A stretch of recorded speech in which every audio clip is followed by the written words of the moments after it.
how I got interested in the UFO subject.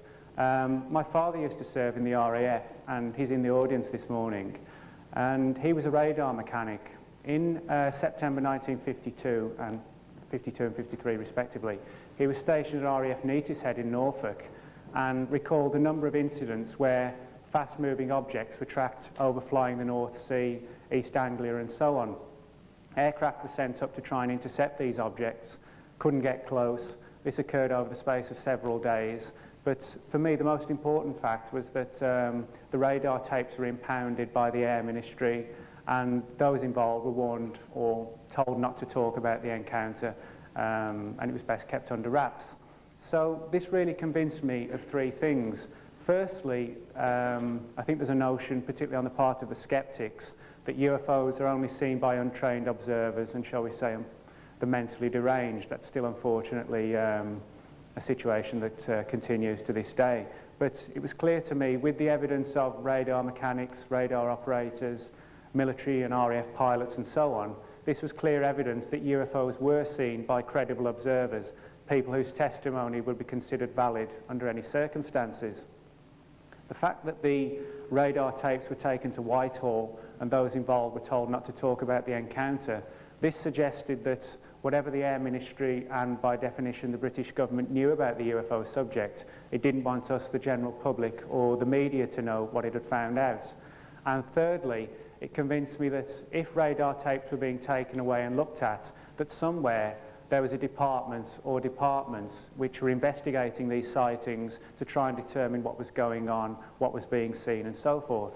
So I then began to think, well, if there are departments within the Ministry of Defence, the Air Ministry, the Royal Air Force and so on, which do investigate UFO sightings, where do they work from, who do they originate with and so forth. Right, see if I can get this working. That is a picture, close-up picture of the Ministry of Defence main building at Whitehall.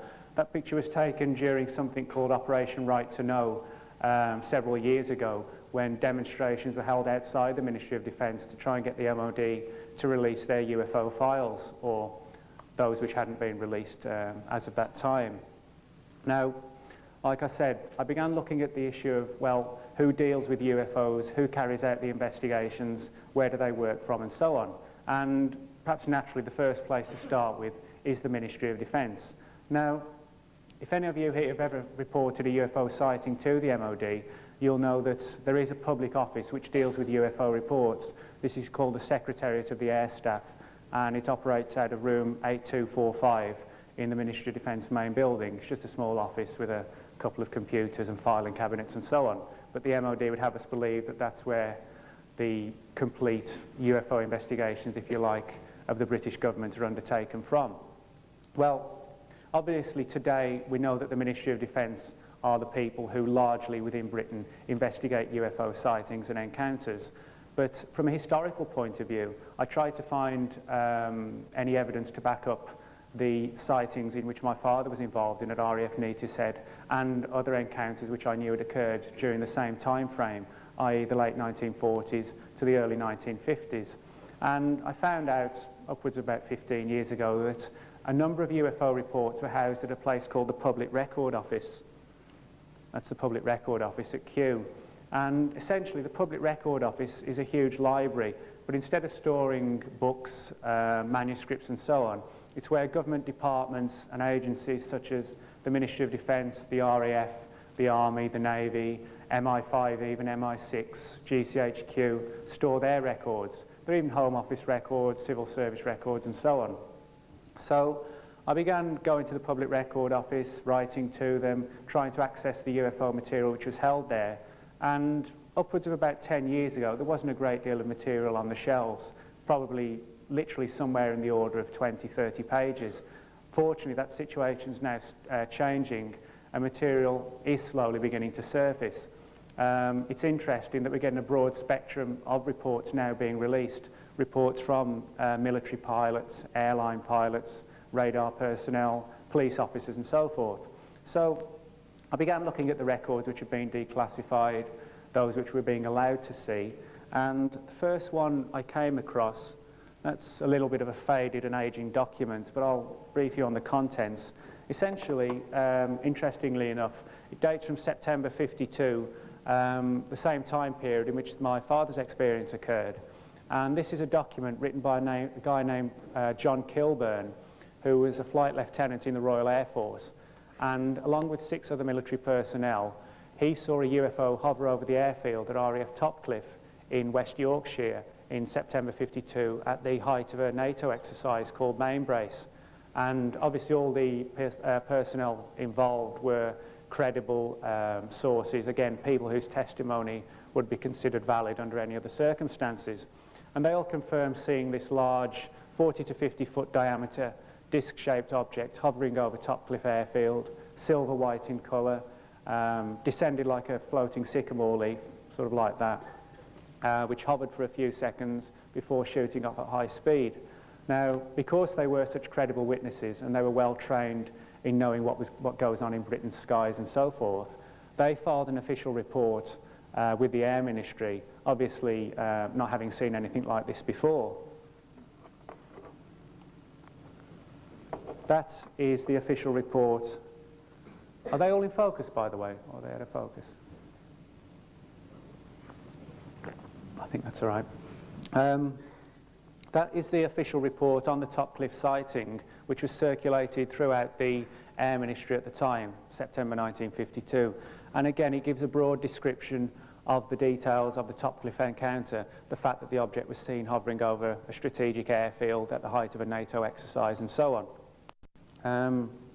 If we look at the very bottom, there's a distribution list here which lists the various departments within the Air Ministry which got copies of this particular report. There was the Chief of the Air Staff, various minor RAF divisions, but at the very bottom we've got a division called Ministry of Defence for DSI.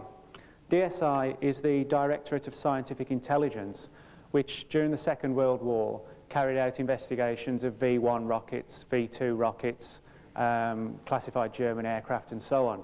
But with the close of the Second World War and the start of the Cold War, the DSI turned their attention to the then burgeoning Soviet Union with a view to looking at their missile technology, rocket technology, aircraft and so on. But in addition to that, when UFO reports began to be received by the Air Ministry, they turned their attention to UFOs as well. Well, bearing in mind that the Air Ministry and specifically DSI got a copy of the official report on the sighting at RAF Topcliffe, I contacted the Public Record Office to ask them if I could see not the initial reports such as these, but the evaluations undertaken by DSI with regard to UFOs. And the Public Record Office gave me an interesting response. The records of the Defence Ministry's Scientific Intelligence Branch are under arrangement, which means still closed to the general public, and so not available for general access as yet. It is possible that some documents contained in this class may become available for inspection in 1991, which didn't happen. Please also note that because of the nature of these files, many will be under extended closure and so closed for 50, 75 or 100 years. So that sort of makes a mockery first of the MOD's stance that UFOs aren't covered by the Official Secrets Act. The government, or at least the Public Record Office, is admitting on record that files pertaining to UFOs, because I specifically only asked for the UFO records of DSI, nothing else, they're officially admitting that the records of DSI are going to be closed until, well, close on the start of the 22nd century. So firstly, it makes a mockery of the stance that UFO secrets can't be kept. And secondly, it makes a mockery of the stance that secrets in general can't be kept. But again, this sort of sits uneasy with the MOD's official stance on the subject. So we know that today, 50 years on from the, or almost 50 years on from the reports of 1952 and the sightings, that certainly the MOD is wary about releasing information to us. Now, if we look at the issue of whether or not there is a cover-up, obviously it's one of great controversy. Certainly there are people within the Ministry of Defence who will tell you that there is no cover-up, that everybody is quite free to talk about their encounters, whether they're military pilots, radar operators, or just straightforward Ministry of Defence or RAF personnel. But again, this statement's belied by the facts. This is a 1956 document.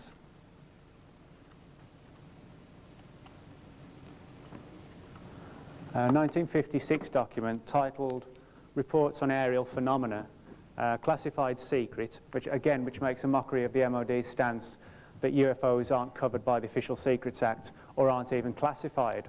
This document essentially isn't a UFO report, but what it is a document circulated throughout the entire Royal Air Force for military personnel in the event that they should have seen a UFO, i.e. if you see a UFO, file a report with the Air Ministry and so on, gather as much information, speed of the object, height of the object, whether it was tracked on radar and so forth.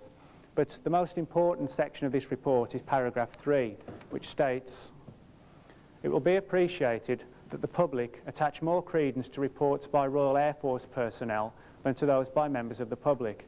It is essential that the information should be examined as Air Ministry and that its release should be controlled officially.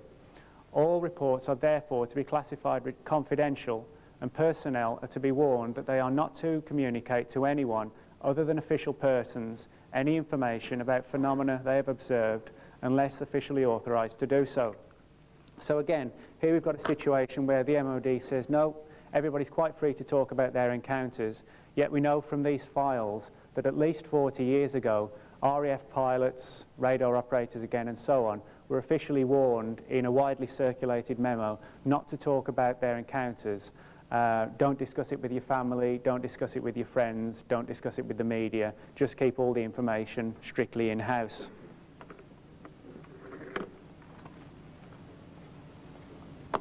That is the first page of a fairly lengthy report dealing with a sighting at RAF West Frew in Scotland. Today, West Frew is quite a strategic part of the Ministry of Defence, but in 1957, it's a straightforward Air Force base, and this document, titled Unidentified Objects at West Frew, again, classified at secret level. The entire report runs to somewhere in the order of about 10 to 12 pages, and essentially what it details is the radar tracking of 5 objects overflying Scotland, overflying West Frew, and out towards Ireland in the early part of 1957, March 1957, April 1957. And what's interesting is that today, if you write to the Ministry of Defence, they will tell you on the record that they have no evidence to suggest that UFOs exist. No UFO has ever constituted a threat to national security or to the defence of the realm. But the internal memoranda generated by this particular sighting shows that in fact the Air Ministry dismissed all conventional explanations to explain this sighting. They ruled out weather balloons, aircraft, strange cloud formations, weather patterns and so forth, and came to the conclusion that 5 large reflecting objects of unknown origin and type did indeed overfly Scotland in the early part of 1957.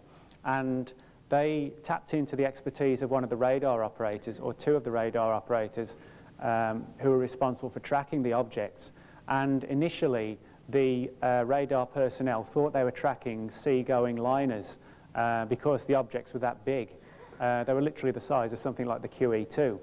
And until they realized that these objects were moving at such a high speed, they thought they were basically sea-going vessels. But when it became apparent that these things were moving at high speed and then began to rise vertically to a height of about 70,000 feet, they realized obviously that they weren't ships, shall we say. So again, the Air Ministry's files, which are now being declassified, do contradict radically with the official stance that UFOs don't exist, or that the Air Ministry have never tracked strange things in our airspace. And it's interesting that some of you, I'm sure, might remember the report which was published in the Daily Mail and a number of other newspapers several months ago with regard to a large, fast-moving object allegedly tracked over the North Sea.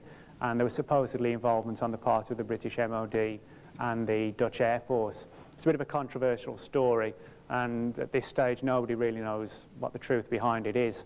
But certainly, whether it's true or not, that story itself, as strange as it sounds, does tie in very, very closely with this report from West Frew in '57. So, you know, there are precedents for that report which appeared several months ago. This is another report from 1957, filed just a month after that previous report.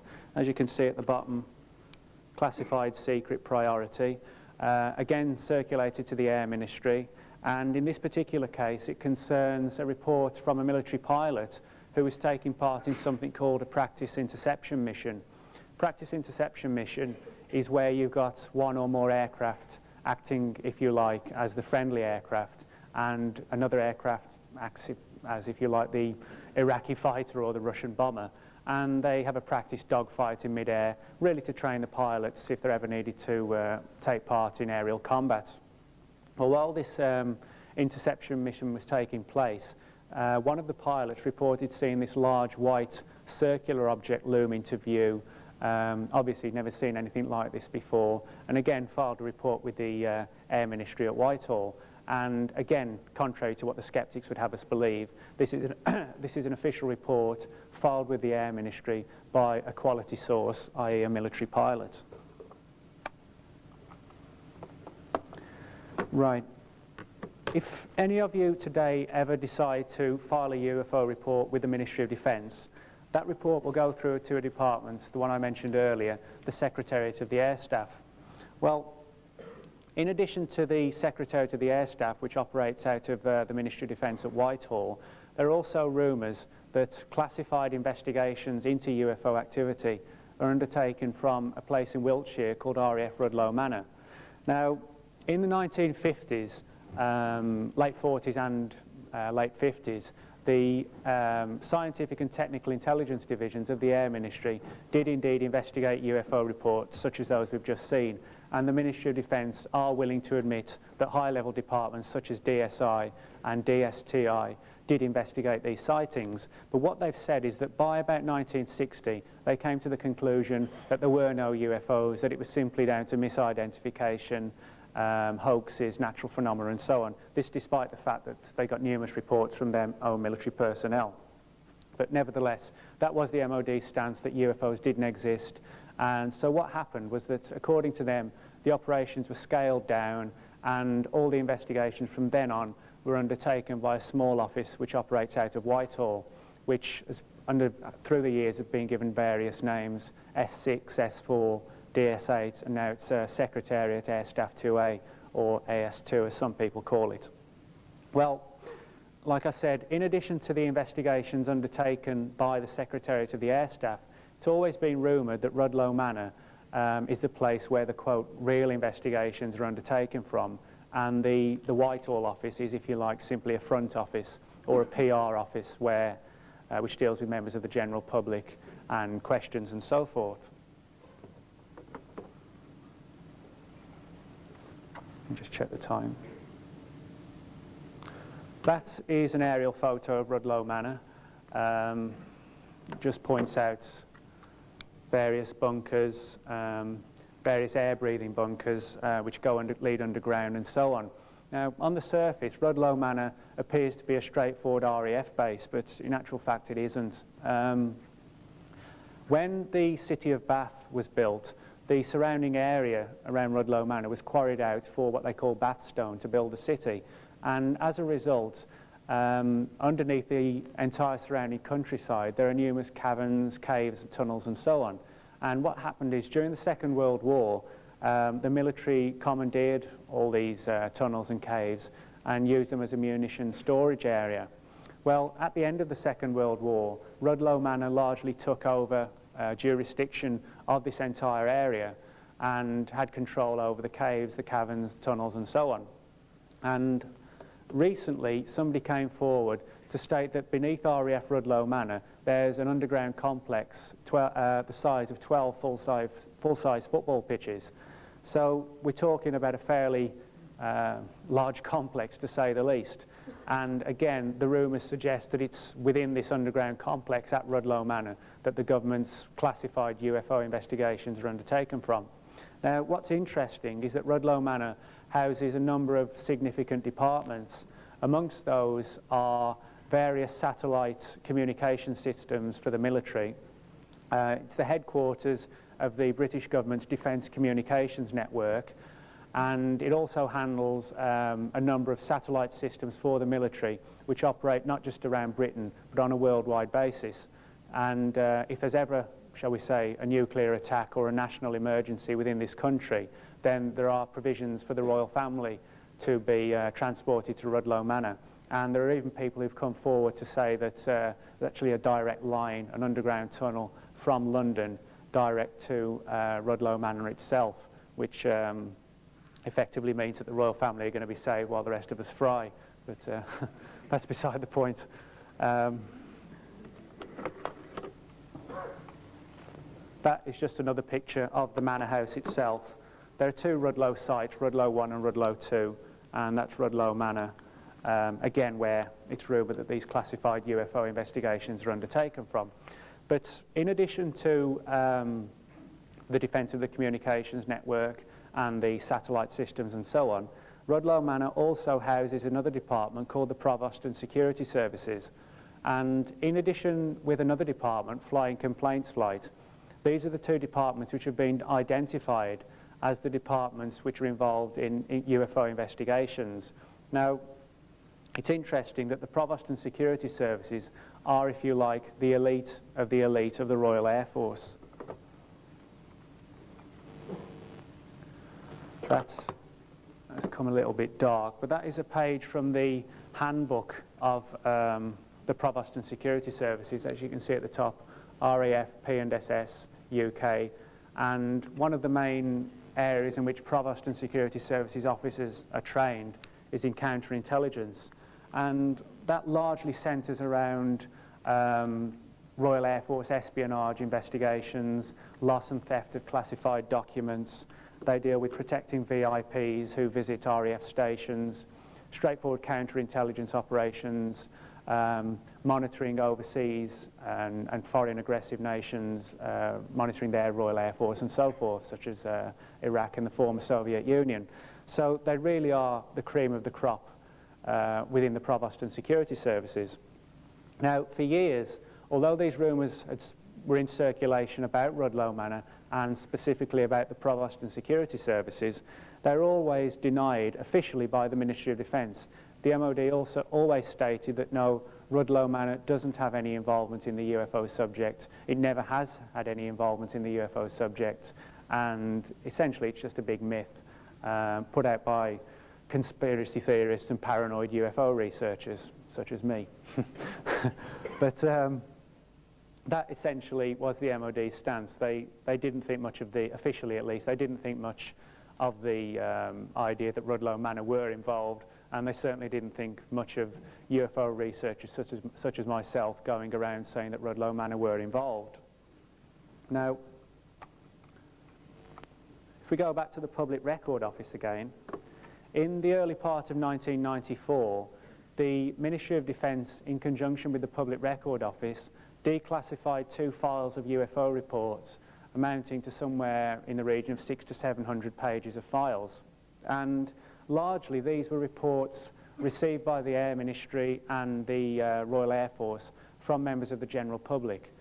When the files came out, I went to have a look at them, and essentially they're along the lines of somebody saw a strange light in the sky, reported it to the Air Ministry, and the Air Ministry responded saying, "Thank you for your letter or your telephone call, we think you saw the planet Venus, or we think you saw a meteorite," and so on.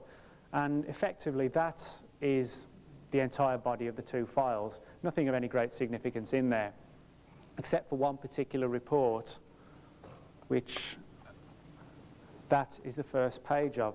This is the first page of about a 12-page report which deals with a UFO sighting in Taunton, reported by a young lady who'd seen in the early hours of the morning a strange light hovering over outside her window. Her house was in quite a remote area, and it backed onto a large field and hills and so on. And she'd, in the early hours of the morning, seen this strange light hovering over this hillside. It was doing left and right hand turns, going up and down, all manner of manoeuvres, which suggested it wasn't a military plane, a helicopter or anything like that. Well, obviously aware that this wasn't a straightforward object, she contacted her local RAF base, which was RAF Chivener. Now, what happened was that somebody came out to interview her and filed this large report classified at confidential level. This is the report, and it's titled Unidentified Aerial Phenomena Seen at Taunton, Somerset. But if we look at the distribution list at the top, the report itself was sent to Deputy Provost Marshal, Headquarters, Provost and Security Services, Government Buildings, Bromyard Avenue, Acton. And this report's dated 1962. Now, the Bromyard Avenue, Acton address was the office from where the Provost and Security Services operated prior to moving to Rudloe Manor in 1977. Well, this document, when I saw it, I was a bit puzzled because it flew in the face of everything the MOD was saying. They were saying on the record, not off the record, but specifically on the record, that Rudloe Manor and the Provost and Security Services never investigate UFO reports and never have. Yet this report from '62 shows that the investigating officer was a Provost and Security Services officer, and more importantly, he was attached to their Special Investigation Department, SIS. And he filed this lengthy report on the case, which again he circulated to his superior, the Deputy Provost Marshal of the Provost and Security Services. So quite naturally I thought, well, if the MOD have got this stance that the Provost and Security Services aren't involved in UFO investigations, and I've uncovered a document which shows they are, then obviously something's wrong somewhere. So I contacted the MOD, didn't really get much of a response from them, which isn't surprising because they don't like to say much at the best of times. Contacted the Public Record Office and said, well, you know, you've released this one file, are there other ones? They told me there weren't any other reports, this was simply a one-off. Well, in 1996 I did some filming at the Public Record Office with the BBC for an Out of This World documentary. And we're, interestingly enough, we're allowed into the underground vaults in the Public Record Office to see various UFO reports and files which were held down there.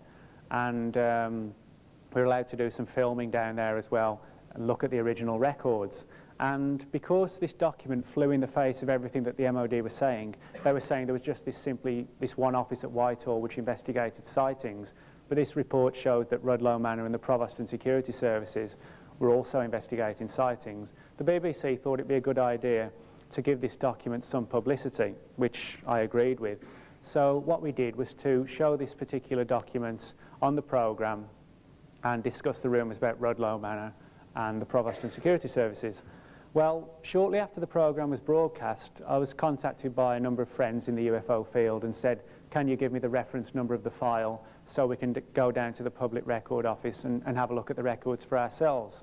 So I gave them the number, they went down, and lo and behold, the file wasn't available. When they asked why, they said it was being copied for another, somebody else with an interest in the subject, which does happen. If you go down, occasionally there are other people who want to look at the files, and because they're looking at them, you've got to wait till they're finished with them, or until they've finished copying the files for their own use, because you can take photocopies away. Well, Chris Fowler and Matthew Williams went down, and they were told around about 9 or 10 in the morning that the files were being copied. Can you come back an hour or two later? They came back shortly afterwards. The files still weren't available.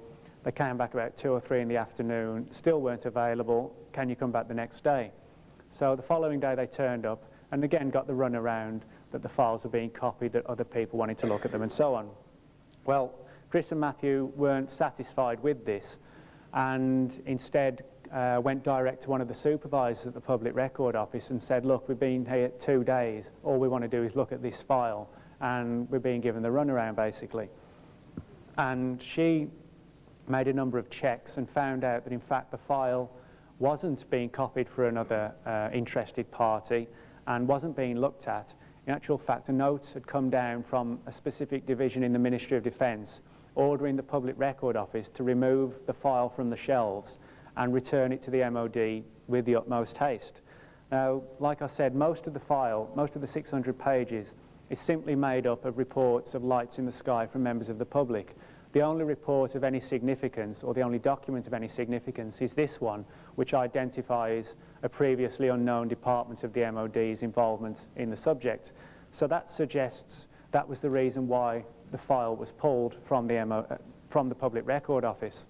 Now, following the confiscation of the file, the MOD and the PRO came up with a number of fairly laughable reasons to explain why this took place. In a written letter, the one particular person, Mr. I.D. Good, who works in the Ministry of Defence's Records Management Division, did fortunately and courageously go on record and saying that yes, the Ministry of Defence did recall the file back, but he wasn't in a position to explain why that was, and he wouldn't say to which department it went to, but he did put that in writing to us. We've got that letter. But following that, another department of the MOD then clamped down and said, no, Mr. Good got it wrong, the file never left the Public Record Office. And what they said was it was simply, well, I should just explain, it remained missing for 12 months. It remained missing through a stock take, a search for the document, and so on.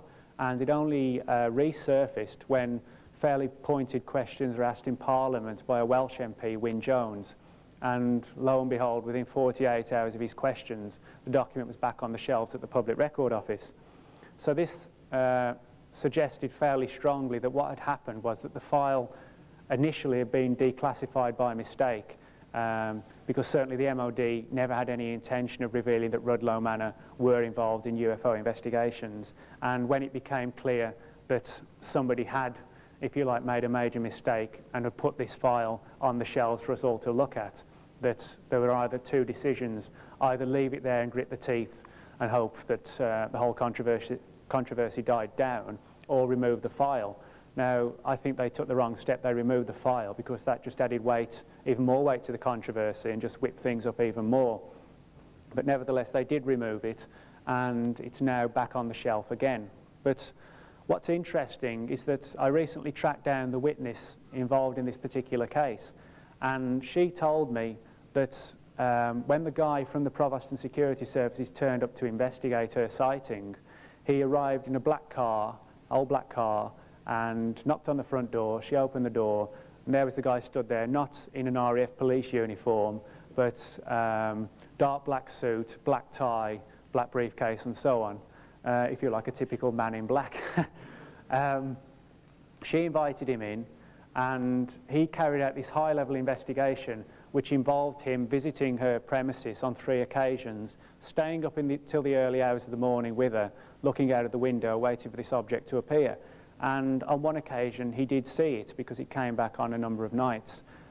He caught the object on film, had fairly interesting camera gear, didn't appear too flustered or too surprised by what he saw, took notes, filmed the object, and proceeded back down the stairs. And as he was on his way out, he said, look, it'd be a good idea if you don't talk about this sighting, don't tell your family and don't tell your friends, and so forth.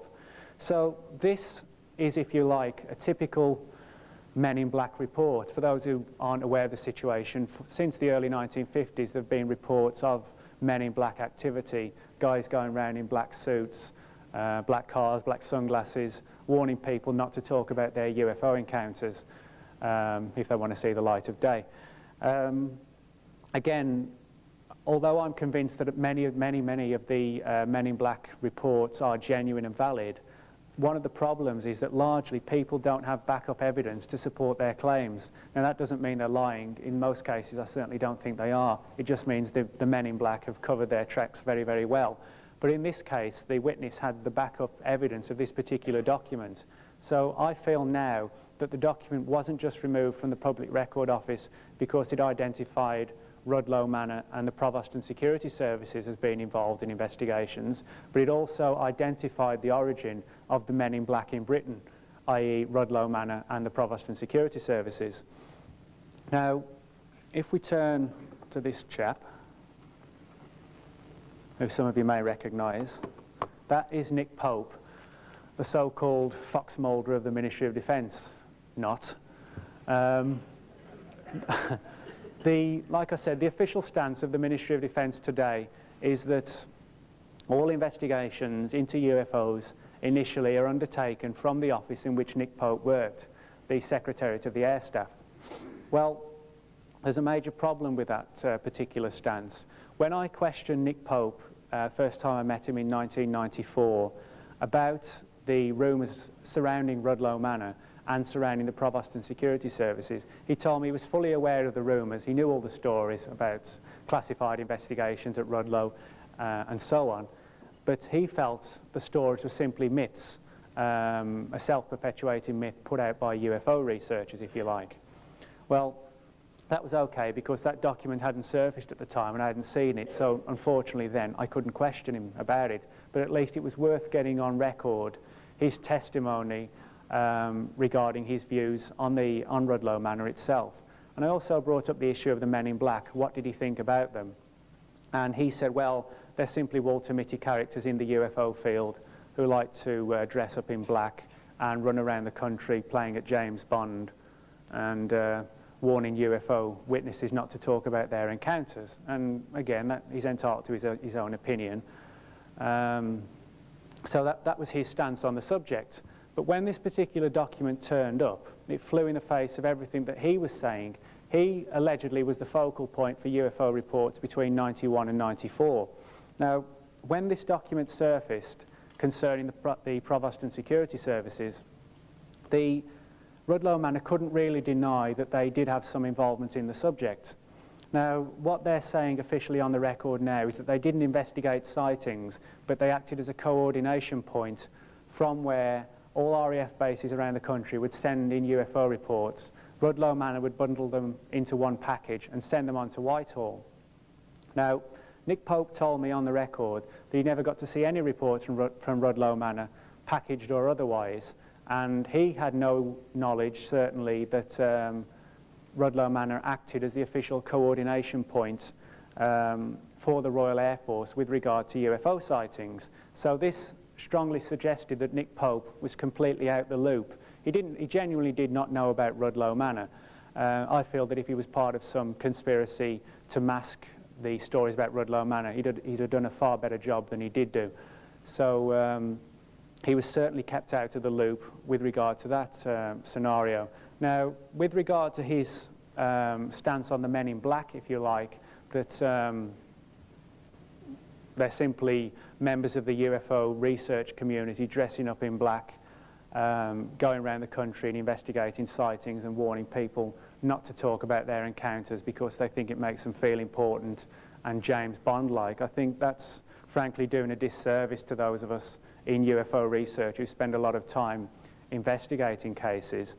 How the man frankly has got the gall, the utter gall, to stand there and say that it's simply UFO researchers is beyond me, when the government's own files show that as far back as 1962, the Air Ministry, a high-level division, the Provost and Security Services, were sending out personnel to investigate sightings and warn people not to talk about their encounters. For him to come out and then say, oh, it's simply people in the UFO field, for me, I find it frankly bizarre and incredible.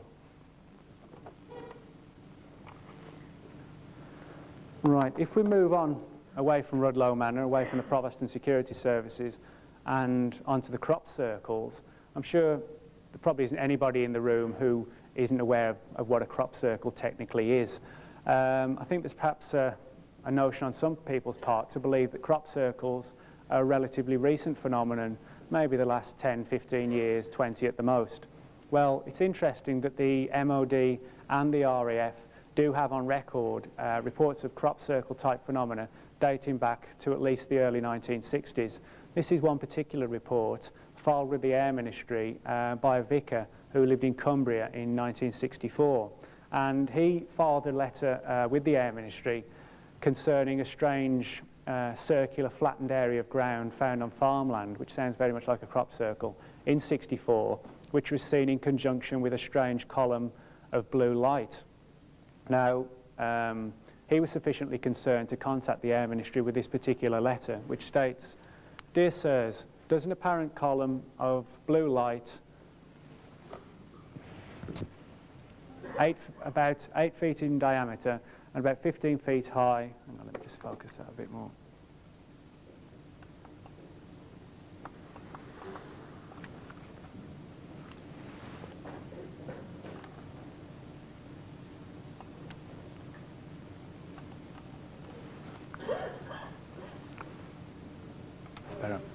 There's an apparent column of blue light about 8 feet in diameter and about 15 feet high, which disappears and leaves a mark of very slightly disturbed Earth, the same diameter. Mean anything to you? This occurred about 9:30 p.m. last Saturday, about 2 miles from here. It was seen by a person who is very short-sighted, which is unfortunate if you're going to see a UFO, who would have been unable to see anything except the light, even if it had been present. I examined the ground, which is about 100 yards from the nearest building, and there are no pylons near. There was no sign of burning, either by sight or smell. The grass growing between the exposed ground appeared quite normal. There were no signs of bird tracks or droppings. The ground simply appeared to have been lightly raked over in an almost perfect circle. So if you consider that last phrase, the ground was laid over in an almost perfect circle, and the reference to the farmer, this does suggest this was an early description, if you like, of a crop circle type phenomena. And the fact that it was seen in conjunction with a strange aerial column of blue light does suggest that not all the crop circles are hoaxes, and that some of them are indeed connected with strange aerial light formations. Okay, that's just a drawing. I'm sure many of you are aware of the so-called flying triangles, flying wedges, shoe heels and so on that have been seen around the country in the last few years. Well, this is a drawing I found at the Public Record Office in a report from 1963. But the guy who'd filed the report in 63 had seen this object overflying the Yorkshire moors in 1956. And interestingly enough, he reported that the object was actually seen initially in the vicinity of where now exists British aerospace at Warton. So as this particular letter, documents and drawing shows, that strange objects of a vaguely triangular or a heel shape configuration have been seen in that area for upwards of 20, 30, if not 40 years.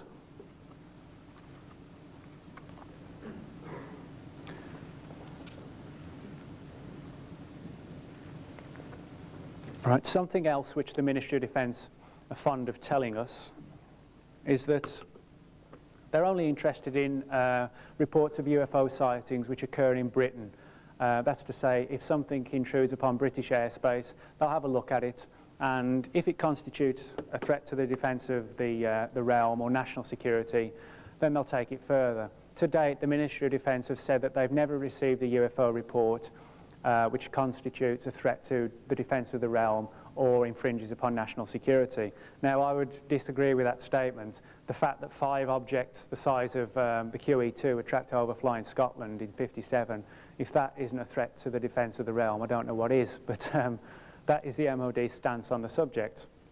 Now, with regard to their stance that they only investigate UFO sightings and UFO activity over Britain, that is just a blatant lie. It's not a distortion or an error on somebody's part. It's a straightforward lie.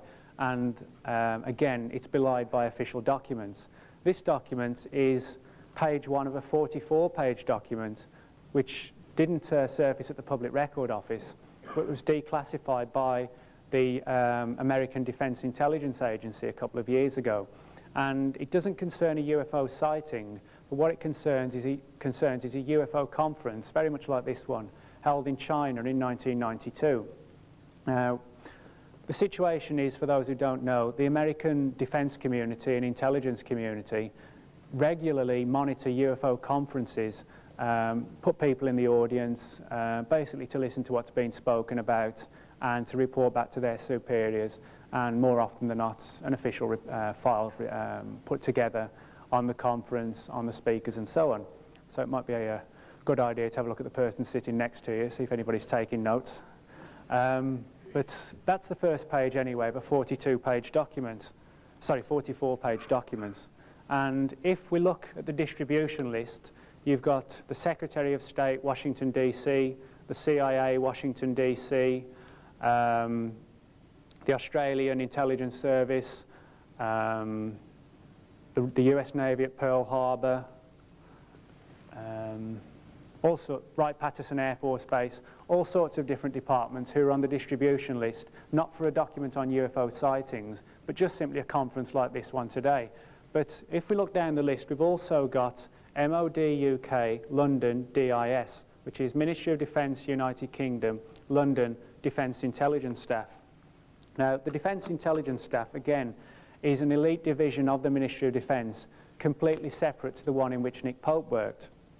Well, bearing in mind that the MOD's official stance is that they don't investigate UFO activity outside of the UK, it sort of begs the question, why is the Defence Intelligence Staff receiving briefings on UFO conferences from the other side of the world in China?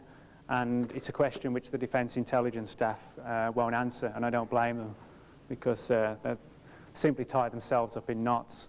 That is page 42 or 41 of the 44-page document. Fairly interesting document in itself, and one which suggests that are you moving that from behind? Yeah. Oh. I thought somebody put vodka in the water for a minute.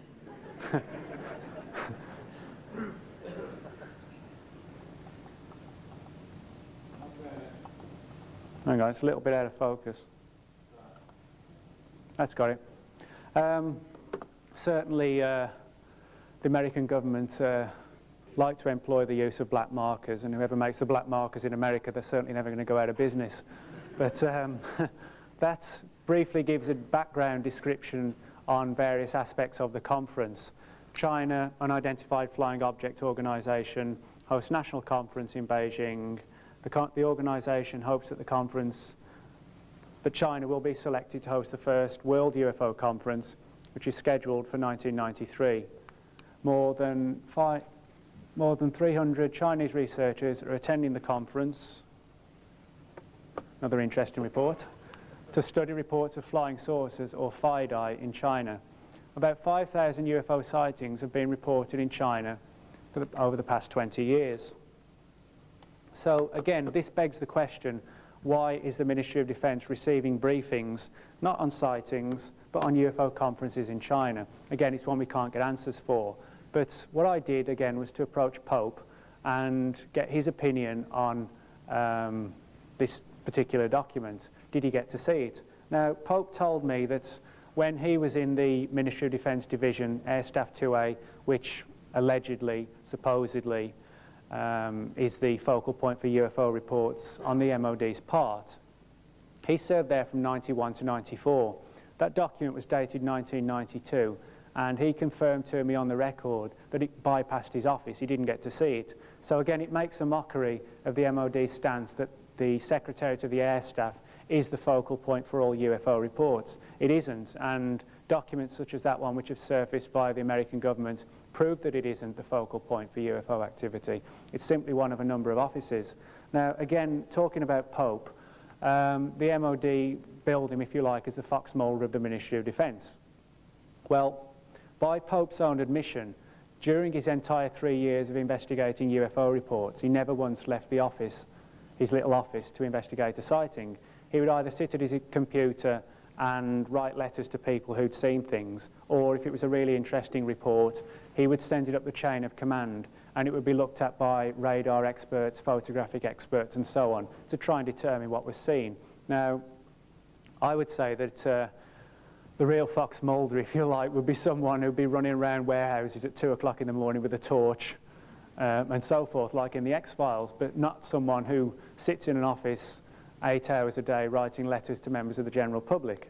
So, you know, the idea that Nick Pope was the MOD's Fox Mulder, if you like, to me, is totally blown away by the fact that we know that as far back as the early 1960s, elite personnel within the Provost and Security Services were sending out operatives to investigate sightings. They were the people who were going around the country knocking on people's doors, warning them not to talk about sightings, not the people who operate out of the little office at Whitehall. But again, it's interesting. Pope's viewpoint is important because he's confirming to us that he didn't know about Rudloe Manor, and he's also confirming to us that this particular document concerning the Chinese conference bypassed him. So it obviously begs the question, when he was in that office and his predecessors were in the office and his successors are now in the office, how many other reports have bypassed them, such as this particular one? This is a letter from the Public Record Office. I contacted the PRO, bearing in mind the Defence Intelligence staff received a briefing on the conference in China.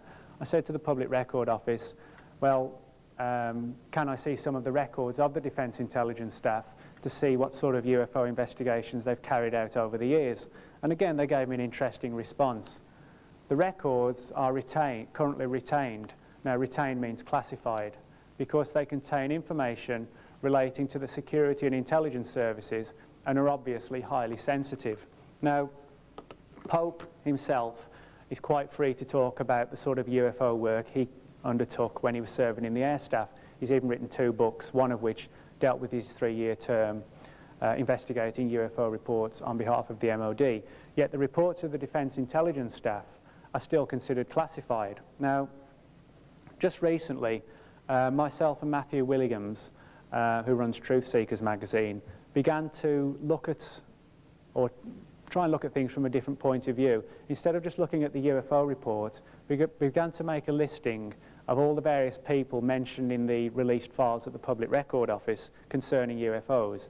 And we've got a fairly foolproof way of tracking down literally anyone who served in the military. Not exaggerating, we can now track them down within about 5 minutes where they currently live, even if they served in the military as far back as the 1950s and 1960s, and it is a foolproof method. We recently tracked down one guy who served in a department of the Defence Intelligence Staff called DI-55, and specifically a department called the Space Section. And interestingly enough, the Space Section was the division of DI-55 which investigated UFO sightings. Now, bear in mind that Pope has got official, well, not official sanction, but he's quite free to talk about his UFO experiences within the MOD. We contacted this quite high up source within DI-55, who was a squadron leader at the time, and asked, bearing in mind that Pope was talking about his UFO activities and investigations undertaken 3 or 4 years ago, we said to this guy, well, can you tell us the sort of work you did within DI-55 in the 1960s, which is in the time period when he was carrying out his work?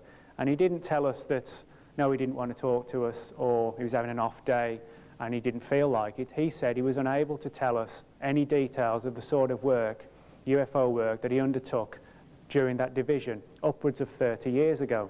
So this suggests to me that if Pope is is talking about the sort of work he undertook only 3 years ago, yet somebody else in a totally different division can't talk about the sort of work they did 30 odd years ago, this suggests that they were seeing far, far more sensitive UFO material than he got to see during his brief time. So again, the facts, or the MOD's stance with regard to who investigates these sightings, the sort of reports they've got and so on, is totally belied by the witness statements. That's it's back to front, but it doesn't matter. That's the entrance to Downing Street.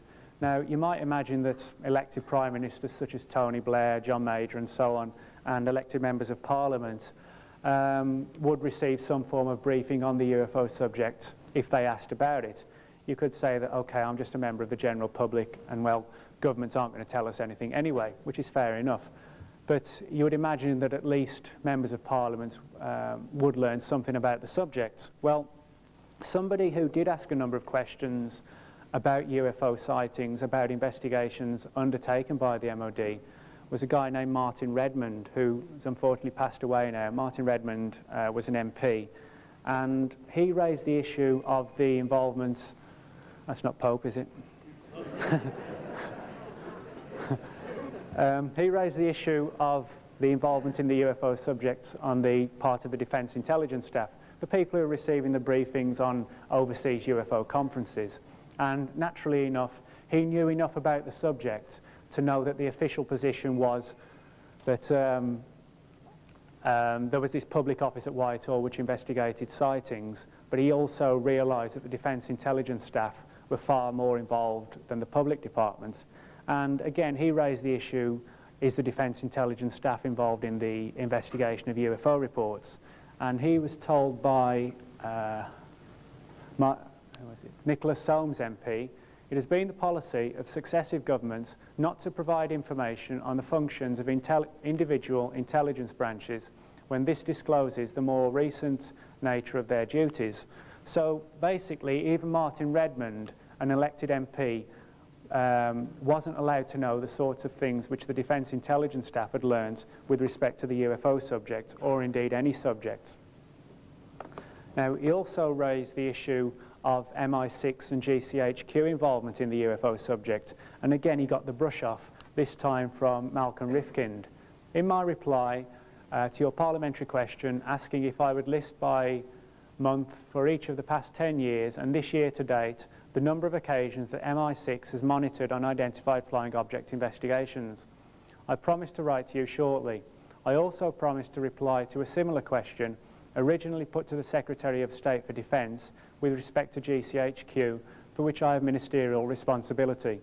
As you may know, it has been the long-standing policy of successive governments not to comment on the operations of the intelligence and security agencies. I intend to maintain that policy. So once again, the Ministry of Defence wouldn't comment with regard to the involvement of GCHQ or MI6 in the UFO issue. Now, if they'd simply come out with a statement saying, no, they're not involved, and if you hear they are involved, it's a straightforward lie, that probably, for a lot of people, would lay the controversy to rest. But instead, the government chose not to comment with regard to any potential involvement on the part of MI6 or GCHQ. Now, one person who's carried out a lot of investigations into GCHQ's involvement in UFO investigations is Robin Cole of Cheltenham. And Robin's information suggests that GCHQ are involved, very heavily involved, primarily dealing with the collating of information on behalf of other government and defence and intelligence agencies, and they circulate the information to them. So it does appear they are, if you like, a data collection agency for UFO material. Well, it's interesting now that a number of files are being released. Now, the situation is, with regard to the Provost and Security Services, a number of other files have in the last year or two, been declassified. So this suggests to me that maybe, to some extent, I don't certainly consider it 100%, but to some extent, I do think the government is considering coming clean to a degree with regard to what it knows about the UFO subject. Certainly some of the more extreme rumours and claims about crashed UFO incidents, and there are even reports, some of which have reached me, of crashed UFOs and cryogenically stored alien bodies preserved underneath Rudloe Manor. These are the rumours we're getting. Nothing like that's being confirmed, and I don't think it will, even if the rumours are true. But certainly a number of interesting reports are now surfacing. But again, we've got the official stance that everything is undertaken from Whitehall, from the small office in which Pope worked. But just to recap, we know that as far back as the early 1960s, the Provost and Security Services were deeply involved in investigations. We know that almost certainly they are, or were, the department from where the so-called Men in Black rumours surfaced in the 1960s in Britain. We also know that the elite defence intelligence staff are not just investigating UFO sightings in Britain, but are monitoring UFO activity around the world as far away as China. And we also know that strange, huge objects the size of the QE2 flying in formation have been seen over Britain. So this suggests to me that there are major defence implications for the UK. Well, if we move on to the USA, just check the time.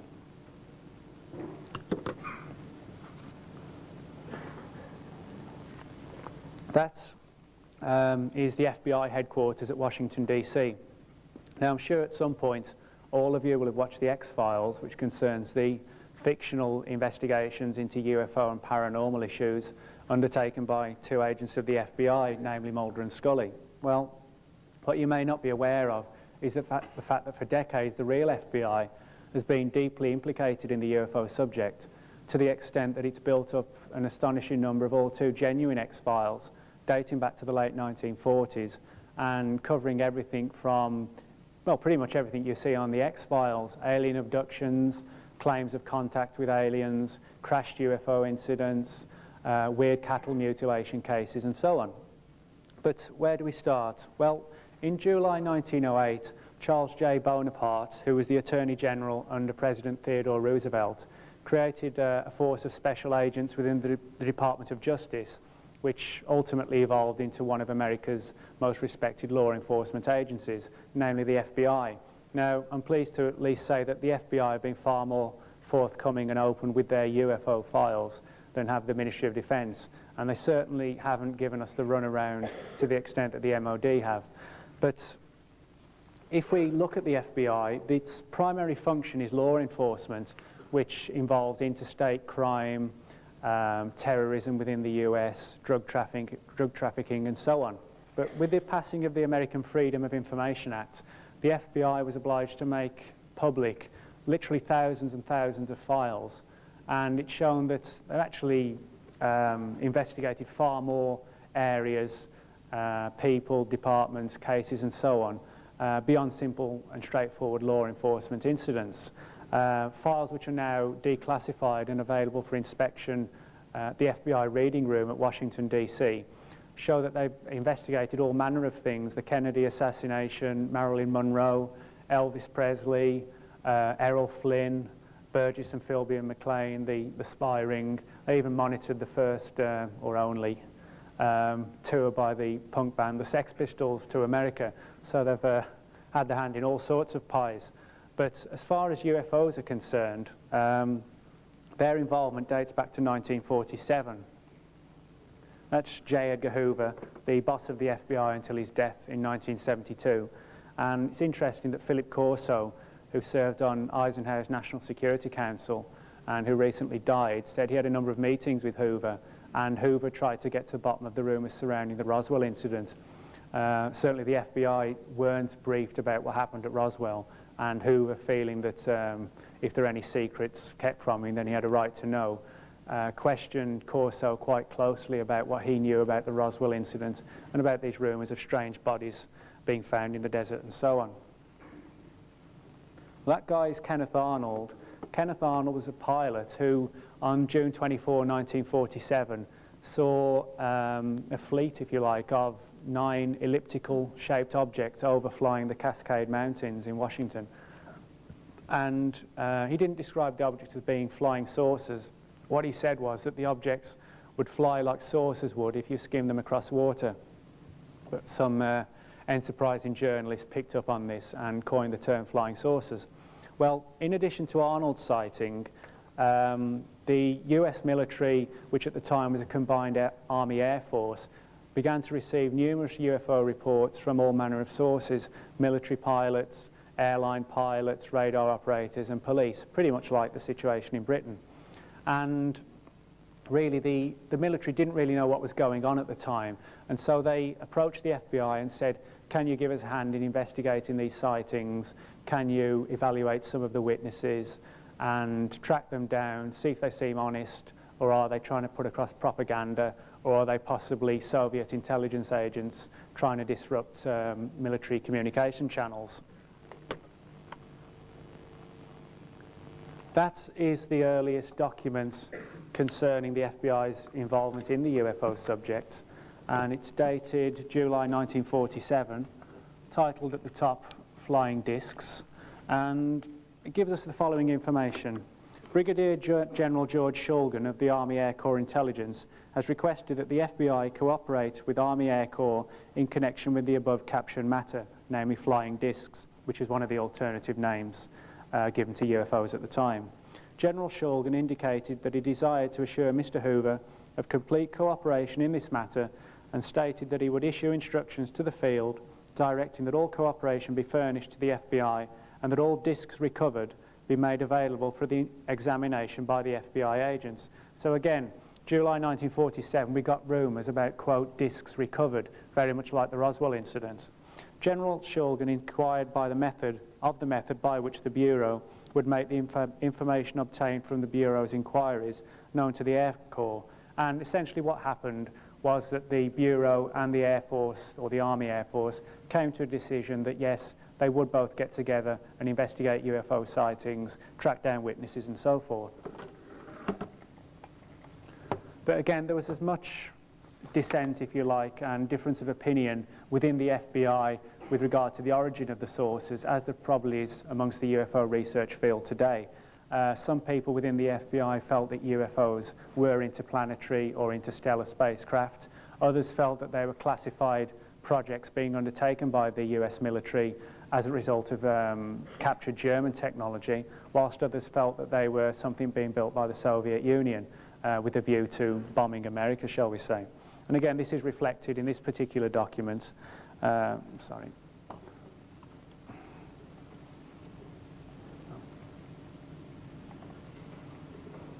Which states, certainly the Bureau has no way to determine what experiments the Army and Navy are conducting and whether such might be arising out of experiments being conducted by them, nor do we have any way of determining how far the Russians have progressed in certain experiments and whether such might be the results of experiments by the Russian Army. So again, there were these concerns that UFOs were, if you like, terrestrial secret weapons or foreign and potentially aggressive secret weapons. Well, in response to that theory, this is Donald Keyhoe. Keyhoe was a fairly well-known UFO investigator in the 50s and 60s, and in 1948 he approached a number of contacts within the Pentagon and asked them if UFOs were indeed some form of classified weapon on the part of the US military. And he got a response that no, they weren't, which is perhaps predictable, but the guy who told him this did come up with a reasonable explanation as to why that was the case. We know that in the late 1940s, a number of military pilots did indeed try to shoot down and intercept UFOs in American airspace.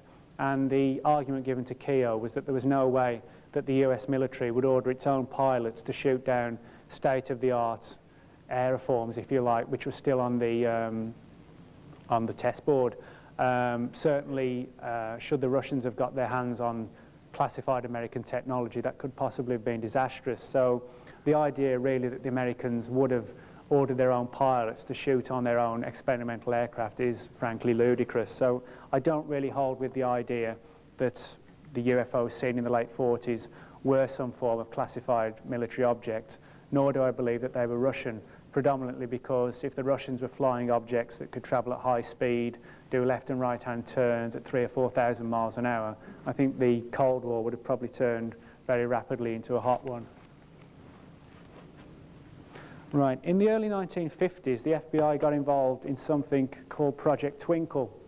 Project Twinkle was a joint project largely involving the US Air Force and the FBI and a number of other departments. And what it dealt with were strange reports of what were called green fireballs being seen in the vicinity of atomic energy installations in the USA. They weren't seen anywhere else, but they were seen overflying places such as Los Alamos, Oak Ridge, all which had a fairly heavy atomic energy presence. Now, because all these sightings were going on, the US Air Force launched this inquiry, Project Twinkle, to try and determine what the green fireballs were. And one particular document, this one, forwarded to the director of the FBI, dated 1949, states, during the past 2 months, various sightings of unexplained phenomena have been reported in the vicinity of the atomic energy installation at Los Alamos, New Mexico, where these phenomena now appear to be concentrated. During December 48, on the 5th, 6th, 7th, 8th, 11th, 13th, 14th, 20th, and 28th, sightings of unexplained phenomena were made near Los Alamos by special agents of the Office of Special Investigations, airline pilots, military pilots, Los Alamos security inspectors, and private citizens. So again, all good quality sources. Recent observations have indicated that the unidentified phenomena travel at a rate of speed estimated at a minimum of 3 miles per second and a maximum of 12 miles per second, or a mean calculated speed of 7.5 miles a second, or 27,000 miles an hour. Now, bear in mind that some people within the FBI suspected that UFOs might be a military weapon. Personally, I'm not aware of anything that the US military or indeed the Russian military were flying in 1950 which could travel at 27,000 miles an hour. Again, objects such as the space shuttle only need travel at 18,000 miles an hour, I think it is, to leave Earth's atmosphere. Yet the FBI had on record nearly half a century ago reports of strange objects flying across the US, specifically with an interest in their atomic energy installations, flying at really fantastic speeds. That's Dr. Lincoln La Paz. He was a guy who worked quite heavily with the FBI and the Air Force on their investigation of Project Twinkle. And he came up with 9 scientific reasons why the green fireballs weren't some form of straightforward meteorite or asteroid and so on. And he came up with these conclusions because he'd actually seen one of the objects himself. That's a drawing by La Paz of one of the objects he saw overflying Los Alamos. And again, they followed broadly a very similar description. Bright green, that's actually faded in time, that photograph. Emerald green, many of them, which would fly at high speed over Los Alamos and Oak Ridge, then slow down and disappear into the horizon. A number of searches were undertaken to try and determine if any of these objects had ever come down, but no results were ever found with regard to physical evidence of them. This is the first page of a 3-page report concerning one of the many radar incidents in which the FBI was involved. This is a particular report from '51, which the FBI received from Newark, from a radar operator there, and his report states that the radar operator tracked this UFO, which appeared to approximately follow the coastline, changing its range only slightly, but changing its azimuth rapidly. The radar set was switched to full aided azimuth tracking, which normally is fast enough to track jet aircraft, but in this case was too slow to be resorted to. This target also presented an unusually strong return for aircraft, being comparable in strength to that usually received from a coastal ship, which again is very similar to the report over Scotland in 1957, when the operators initially thought that they too were tracking some form of coastal ship. The operator initially identified the target as a ship and then realized that it could not be a ship after he observed its extreme speed. Both radar operators found it impossible to track the object in range due to its speed, and the operators had to resort to manual range tracking in order to hold the target. The target was approximately over Navesink, New Jersey, as indicated by the 10,000 range, 6,000 feet altitude, and due north azimuth. The target remained practically stationary on the scope and appeared to be hovering. So again, we've got some form of fairly maneuverable object overflying US airspace in the early 1950s, the size of a coastal ship, and hovering over a military base. The target was observed to be changing in elevation at an extremely rapid rate, but change in range was so slow that the operator believed the target must have risen nearly vertically. So again, another quality report from a quality source. In July 1952, the skies of Washington, D.C. were literally inundated with reports of UFO sightings from military pilots, airline pilots. The objects were even seen overflying the White House at the time, and it's perhaps a pity they're not doing it now. It might take a few of Clinton's problems away from him, but that's something else.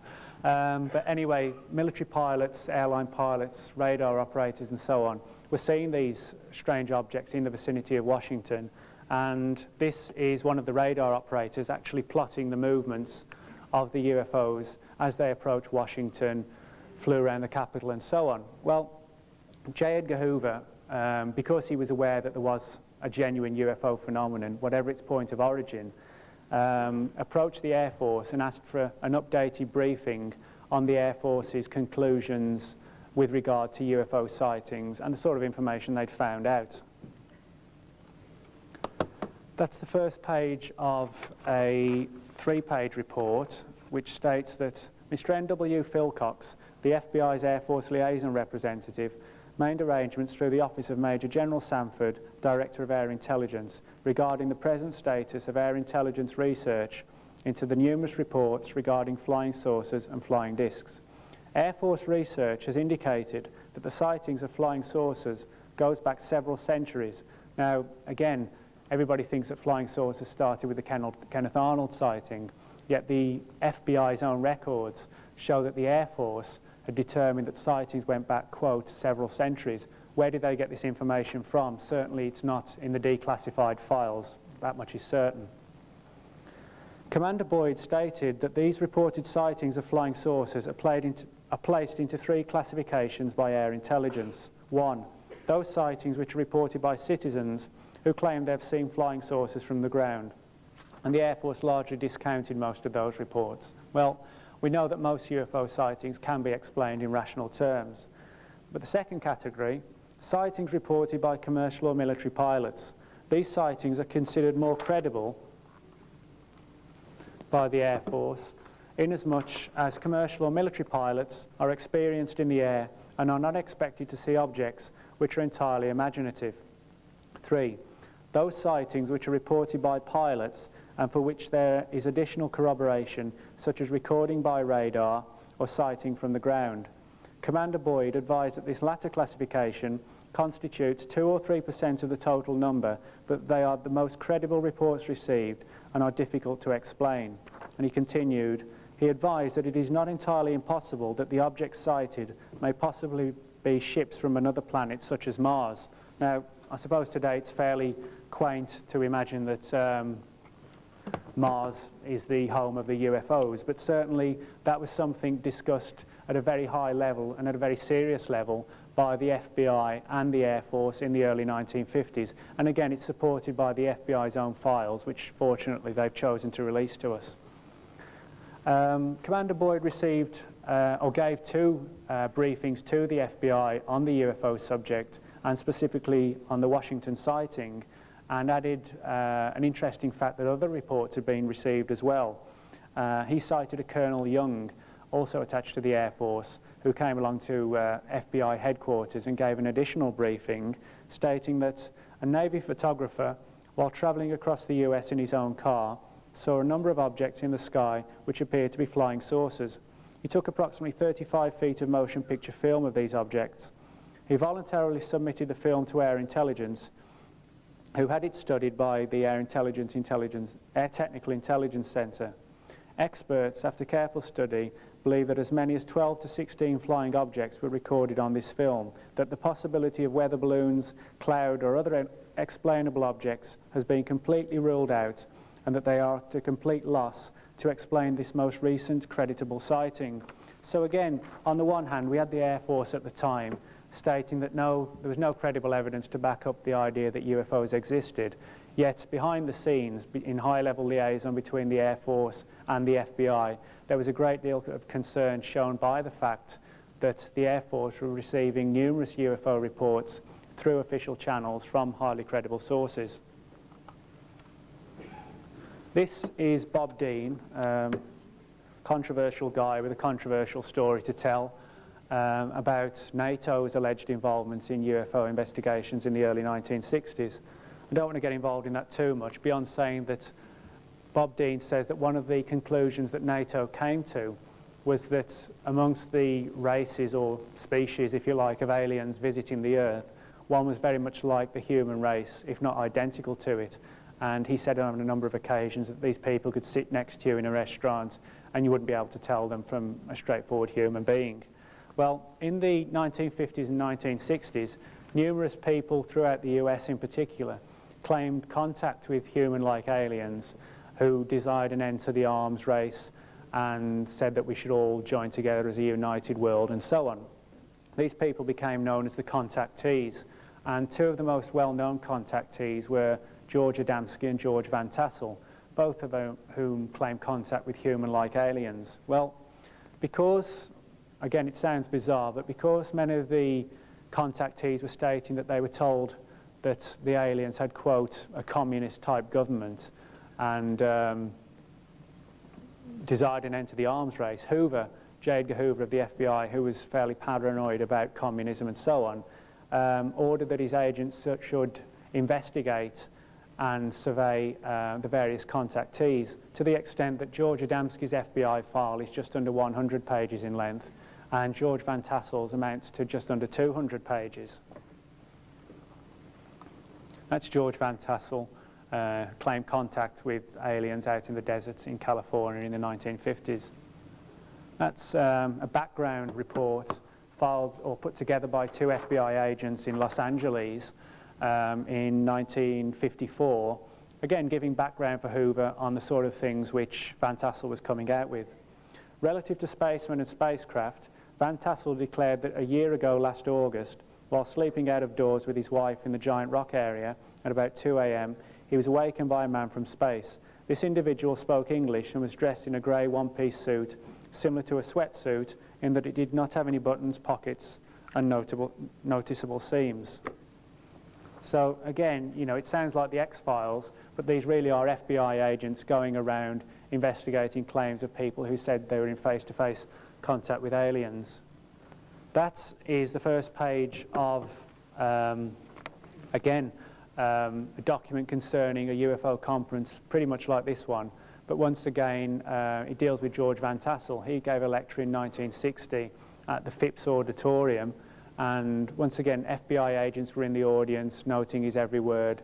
And this is the first page of about a 6-page report, which deals just with his talk at the Phipps Auditorium and deals with his claims about contact with aliens, UFOs and the Bible, and so on.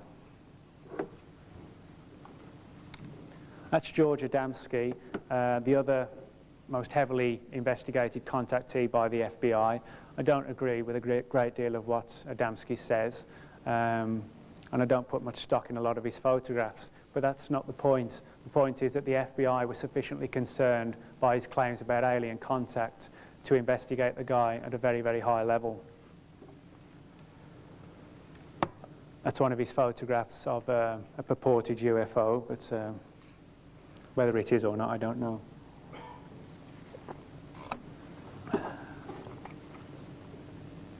That's just a background document on Adamski put together by the FBI.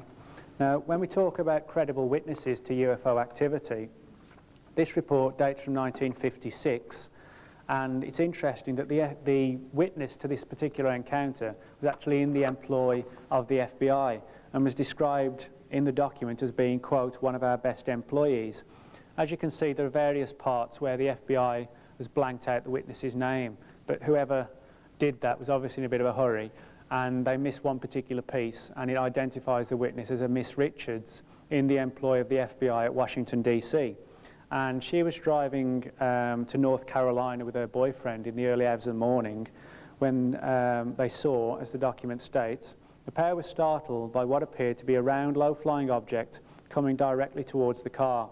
The object appeared to pass over the car, and Miss Richards turned to see it appear to speed up and then veer off out of sight. She and her boyfriend both felt they had seen something unusual, which was difficult to explain and certainly did not appear to be an optical illusion. Miss Richards stated the object, as she saw it, appeared round, was spinning, and was bright as though containing a series of lights in a zigzag pattern. The object appeared to be flying very low as it came towards them, moving at great speed and gave off no particular sound. The object, to the best of her belief, was at least as wide as the highway and appeared no more than 2 to 4 feet in thickness. So, unless some of the aliens are very, very small, that suggests if it's a 2-foot thickness, it's probably some form of remotely piloted device. But certainly, the fact that the FBI considered the witness, one of their own employees, to be, quote, one of their best employees, a large case file on this particular incident was put together by the FBI, and there was, again, a high level of liaison between the Bureau and the Air Force. Right, do the FBI, or does the FBI monitor people within the UFO field? This is page 1, page 2, page 3 of a FBI investigation of a guy named Frank Edwards. Frank Edwards was an author in the 1960s who wrote books about UFOs, and that particular 3-page document just deals with the FBI's evaluation of one of his books, Flying Saucers Serious Business. So again, it begs the question, how many other such investigations are on file with the FBI? How many other books have they evaluated? How many other authors have they evaluated? Well, we know that Bill Moore, who was the co-author of the first book on the Roswell incident, the FBI have now admitted on the record that he's the subject of an FBI file which, as of about 3 years ago, was about 70 pages in length. So the Bureau certainly does monitor people within the UFO field, both in the past and to the present day. Bit of a gory photograph. That's a so-called, what's become known as a cattle mutilation. Now, in the US, particularly over the course of the last 30 years, numerous cattle, various other animals have been found killed under very, very bizarre circumstances. Organs have been removed, skins removed, tissue removed, blood drained from the animals, and in many cases, strange lights, UFOs, black helicopters, black silent helicopters have been seen in the vicinity. And this has given rise to the idea that aliens are involved, and perhaps even the military is involved to some extent, with perhaps some form of joint liaison between the two. Why the cattle mutilations are being undertaken is a matter of some debate, but there are people who've come forward from within the US military and intelligence in particular to state that it is some form of bizarre genetic operation, if you like, undertaken by one or more alien species.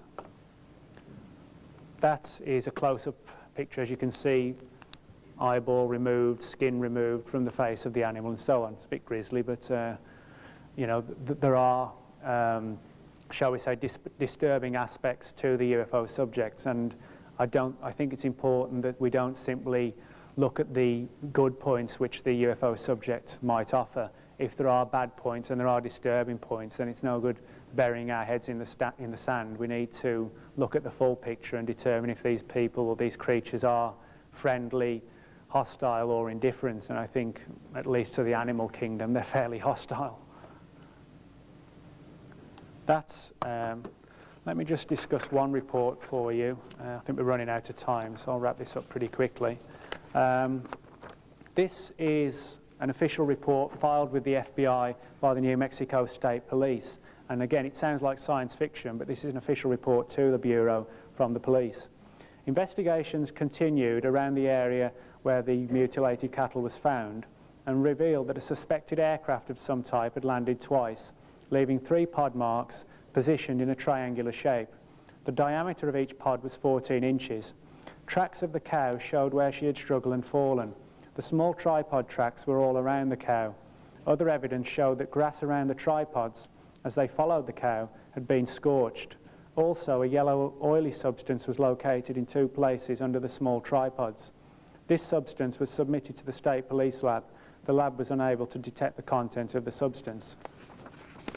The report continues. Tripod marks were found over Mr. Gomez's tyre tracks of his original visit. The left ear was intact when Mr. Gomez first found the cow, but on investigation it was found that the object had reappeared a second time. The cow had a 3-month-old calf which has not been located since the incident. This appears strange since a small calf normally stays around the mother even though the cow is dead.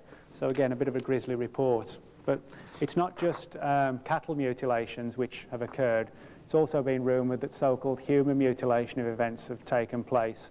And again, this is one of the reasons why, if there is a cover-up of the UFO subject within the US, as I believe, this would be a prime reason why government agencies would want to keep things under wraps. And this again is reflected in the official files. This is a 1976 document from the FBI special agents in charge at Springfield to the director of the FBI, which states, enclosed for the Bureau is one copy of an article entitled The Mutilation Mystery, which allegedly appeared in We magazine, September 1976. Federal investigative agencies and also theories that these mutilations of cattle are only a forerunner for later mutilations of human beings. So the FBI was certainly aware of and concerned by rumours that it wasn't just cattle that were being mutilated, that stories were in circulation about so-called human mutilation events. That's the last slide. Certainly the most controversial and sensational aspect of the UFO mystery is one which suggests that a number of UFOs have crashed and that dead bodies have been recovered and put away into storage, places such as Area 51 and the mythical or rumoured Hangar 18 and so on, areas put forward where this material is stored. Well, the FBI, it's clear, as powerful and as the FBI was and still is, that the intelligence community, such as the CIA and Defense Intelligence Agency and so on, wouldn't inform the FBI what it knew about crashed UFO incidents. So J. Edgar Hoover went off on his own, if you like, and dispatched his agents to essentially gather as much information as they could on these rumours about crashed UFOs. And this is one particular document which deals with just that subject. Guy Hotel, who was the special agent in charge with the FBI at Washington, informed Hoover that an investigator for the Air Forces stated that 3 so-called flying saucers had been recovered in New Mexico. They were described as being circular in shape with raised centres approximately 50 feet in diameter. Each one was occupied by 3 bodies of human shape but only 3 feet tall, dressed in metallic cloth of a very fine texture. Each body was bandaged in a manner similar to the blackout suits used by speed flyers and test pilots. According to the informant, the saucers were found in New Mexico due to the fact that the government has a very high-powered radar set up in that area, and it is believed the radar interferes with the controlling mechanism of the saucers. So again, there are rumours dating back nearly half a century on the part of the FBI that the story surrounding the Roswell incident and things like that did seem to have some form of basis in fact. What I've tried to do for you this morning and early afternoon is demonstrate that, contrary to what the skeptics would have us believe, numerous intelligence and defence agencies around the world are involved in investigating UFO incidents. The British MOD and RAF and the American FBI are just 2 of literally dozens around the world. And again, contrary to what the skeptics would have us believe, most of the reports received by these agencies are from credible sources, such as the aforementioned military pilots, civil pilots, and so on. And I think, in the words of the X-Files, the truth really is out there, but perhaps, as we've seen today, it's a little bit closer to home than we might previously have thought. Thanks a lot. Eric von Däniken's hypothesis will have an increasing effect on society, science, literature, and art. The search for extraterrestrial intelligence is a concern that affects all of humanity. For me, it's like souvenirs of the past. Some of our human forefathers had contact with extraterrestrials. They were here, they visited us, they were in contact. Something happened in the deep past, and it will happen again in the future.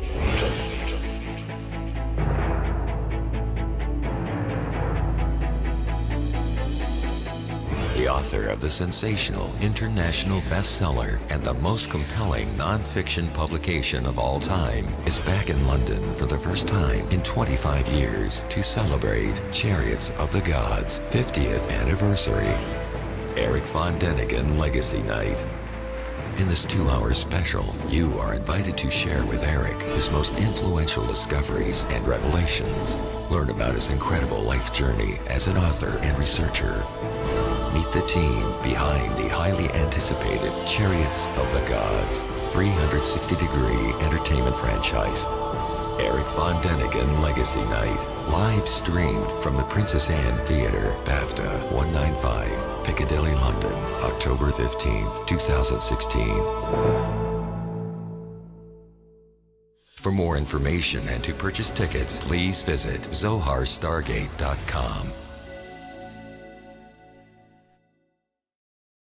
They tapped into the expertise of one of the radar operators, or 2 of the radar operators, who were responsible for tracking the objects. And initially, the radar personnel thought they were tracking sea-going liners because the objects were that big.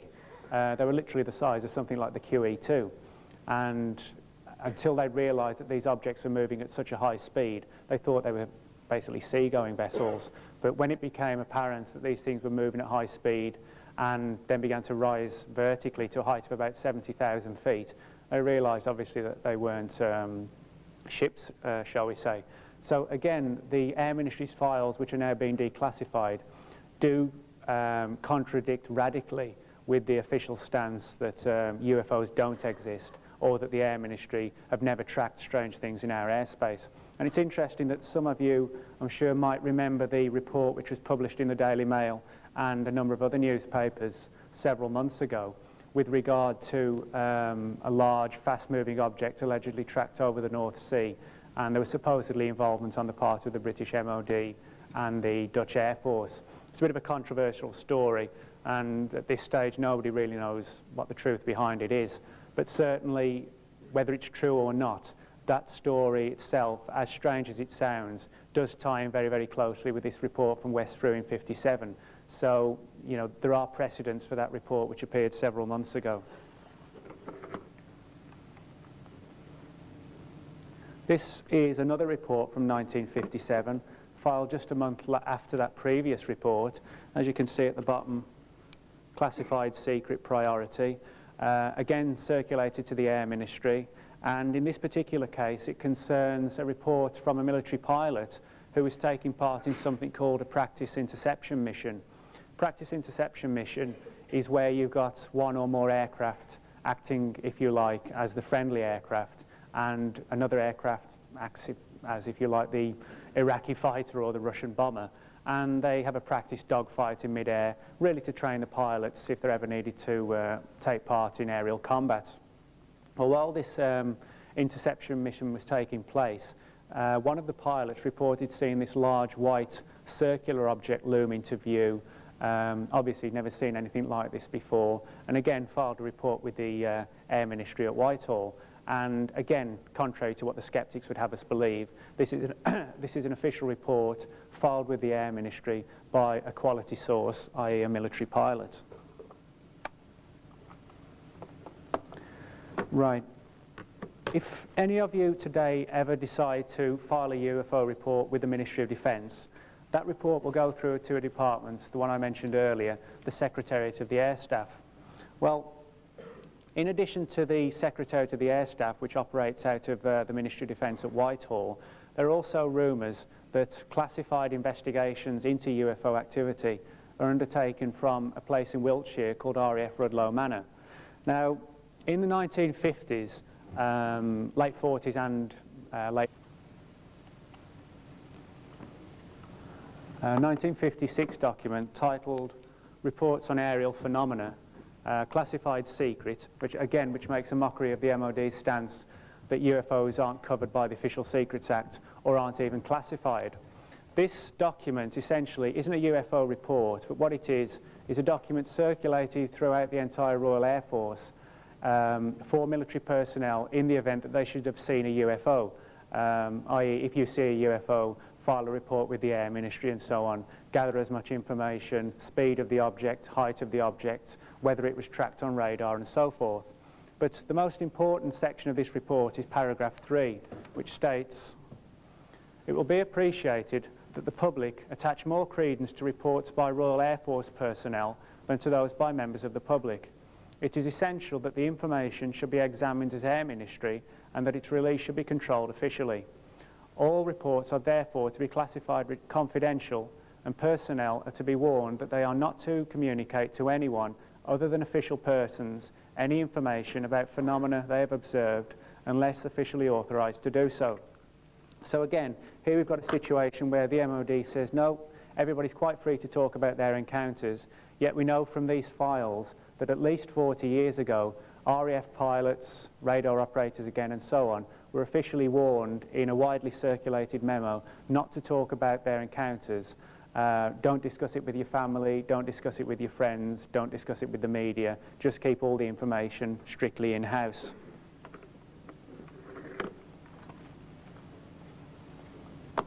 That is the first page of a fairly lengthy report dealing with a sighting at RAF West Frew in Scotland. Today West Frew is quite a strategic part of the Ministry of Defence, but in 1957 it's a straightforward Air Force base, and this document titled Unidentified Objects at West Frew, again classified at secret level. The entire report runs to somewhere in the order of about 10 to 12 pages, and essentially what it details is the radar tracking of 5 objects overflying Scotland, overflying West Frew and out towards Ireland in the early part of 1957, March 1957, or sorry, April 1957. And what's interesting is that today, if you write to the Ministry of Defence they will tell you on the record that they have no evidence to suggest that UFOs exist. No UFOs ever constituted a threat to national security or to the defence of the realm. But the internal memoranda generated by this particular sighting shows that in fact the Air Ministry dismissed all conventional explanations to explain this sighting. They ruled out weather balloons, aircraft, strange cloud formations, weather patterns and so forth, and came to the conclusion that 5 large reflecting objects of unknown origin and type did indeed overfly Scotland in the early part of 1957 and encounters. But from a historical point of view, I tried to find any evidence to back up the sightings in which my father was involved in at RAF Neatishead and other encounters which I knew had occurred during the same time frame, i.e. the late 1940s to the early 1950s. And I found out upwards of about 15 years ago that a number of UFO reports were housed at a place called the Public Record Office. That's the Public Record Office at Kew. And essentially the Public Record Office is a huge library, but instead of storing books, manuscripts and so on, it's where government departments and agencies such as the Ministry of Defence, the RAF, the Army, the Navy, MI5 even, MI6, GCHQ store their records. There are even Home Office records, Civil Service records and so on. So I began going to the Public Record Office, writing to them, trying to access the UFO material which was held there. And upwards of about 10 years ago, there wasn't a great deal of material on the shelves, probably literally somewhere in the order of 20, 30 pages. Fortunately, that situation is now changing, and material is slowly beginning to surface. It's interesting that we're getting a broad spectrum of reports now being released, reports from military pilots, airline pilots, radar personnel, police officers and so forth. So I began looking at the records which had been declassified, those which were being allowed to see, and the first one I came across, that's a little bit of a faded and aging document, but I'll brief you on the contents. Essentially, interestingly enough, it dates from September 52, the same time period in which my father's experience occurred. And this is a document written by a guy named John Kilburn, who was a flight lieutenant in the Royal Air Force. And along with 6 other military personnel, he saw a UFO hover over the airfield at RAF Topcliffe in West Yorkshire in September 52 at the height of a NATO exercise called Mainbrace. And obviously all the personnel involved were credible sources, again, people whose testimony would be considered valid under any other circumstances. And they all confirmed seeing this large 40 to 50 foot diameter disc-shaped object hovering over Topcliffe airfield, silver white in colour, descended like a floating sycamore leaf, sort of like that, which hovered for a few seconds before shooting off at high speed. Now, because they were such credible witnesses and they were well trained in knowing what goes on in Britain's skies and so forth, they filed an official report with the Air Ministry, obviously not having seen anything like this before. That is the official report. Are they all in focus, by the way, or are they out of focus? I think that's all right. That is the official report on the Topcliffe sighting, which was circulated throughout the Air Ministry at the time, September 1952. And again, it gives a broad description of the details of the Topcliffe encounter, the fact that the object was seen hovering over a strategic airfield at the height of a NATO exercise and so on. How I got interested in the UFO subject. My father used to serve in the RAF, and he's in the audience this morning, and he was a radar mechanic. In September 1952 and 52 and 53 respectively, he was stationed at RAF Neatishead in Norfolk and recalled a number of incidents where fast-moving objects were tracked overflying the North Sea, East Anglia and so on. Aircraft were sent up to try and intercept these objects, couldn't get close. This occurred over the space of several days, but for me the most important fact was that the radar tapes were impounded by the Air Ministry, and those involved were warned or told not to talk about the encounter, and it was best kept under wraps. So this really convinced me of 3 things. Firstly, I think there's a notion, particularly on the part of the skeptics, that UFOs are only seen by untrained observers and, shall we say, the mentally deranged. That's still unfortunately a situation that continues to this day. But it was clear to me, with the evidence of radar mechanics, radar operators, military and RAF pilots and so on, this was clear evidence that UFOs were seen by credible observers, people whose testimony would be considered valid under any circumstances. The fact that the radar tapes were taken to Whitehall and those involved were told not to talk about the encounter, this suggested that whatever the Air Ministry and by definition the British government knew about the UFO subject, it didn't want us, the general public or the media, to know what it had found out. And thirdly, it convinced me that if radar tapes were being taken away and looked at, that somewhere there was a department or departments which were investigating these sightings to try and determine what was going on, what was being seen and so forth.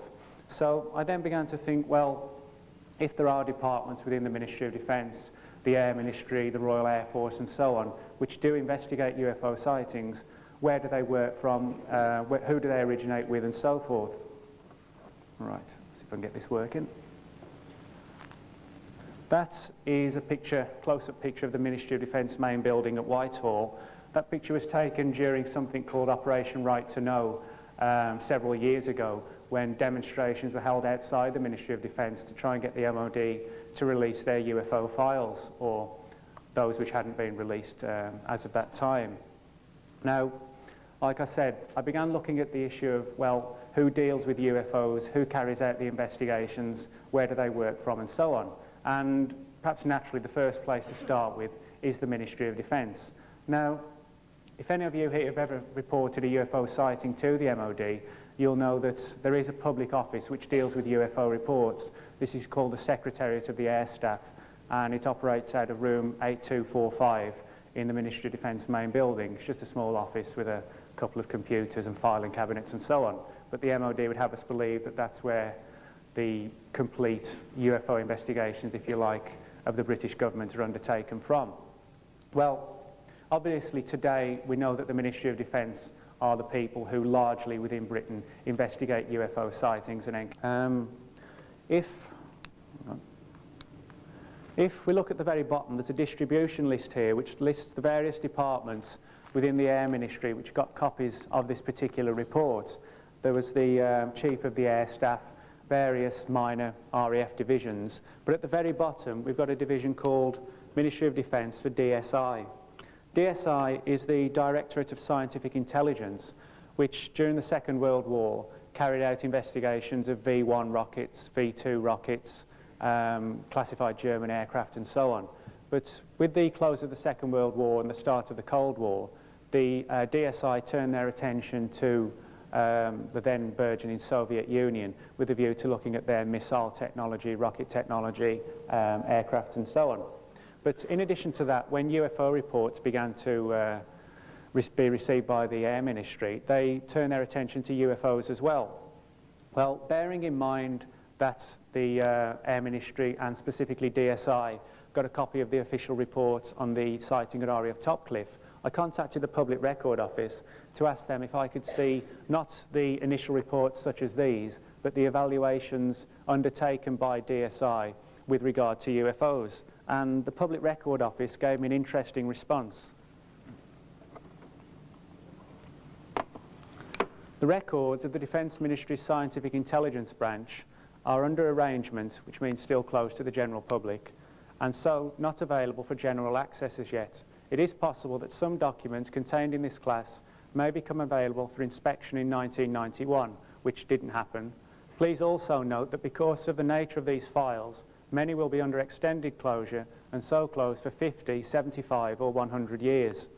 So that sort of makes a mockery first of the MOD's stance that UFOs aren't covered by the Official Secrets Act. The government, or at least the Public Record Office, is admitting on record that files pertaining to UFOs, because I specifically only asked for the UFO records of DSI, nothing else, they're officially admitting that the records of DSI are going to be closed until, well, close on the start of the 22nd century. So firstly, it makes a mockery of the stance that UFO secrets can't be kept. And secondly, it makes a mockery of the stance that secrets in general can't be kept. But again, this sort of sits uneasy with the MOD's official stance on the subject. So we know that today, 50 years on from the, or almost 50 years on from the reports of 1952 and the sightings, that certainly the MOD is wary about releasing information to us. Now, if we look at the issue of whether or not there is a cover-up, obviously it's one of great controversy. Certainly there are people within the Ministry of Defence who will tell you that there is no cover-up, that everybody is quite free to talk about their encounters, whether they're military pilots, radar operators, or just straightforward Ministry of Defence or RAF personnel. But again, this statement's belied by the facts. This is a 1956 document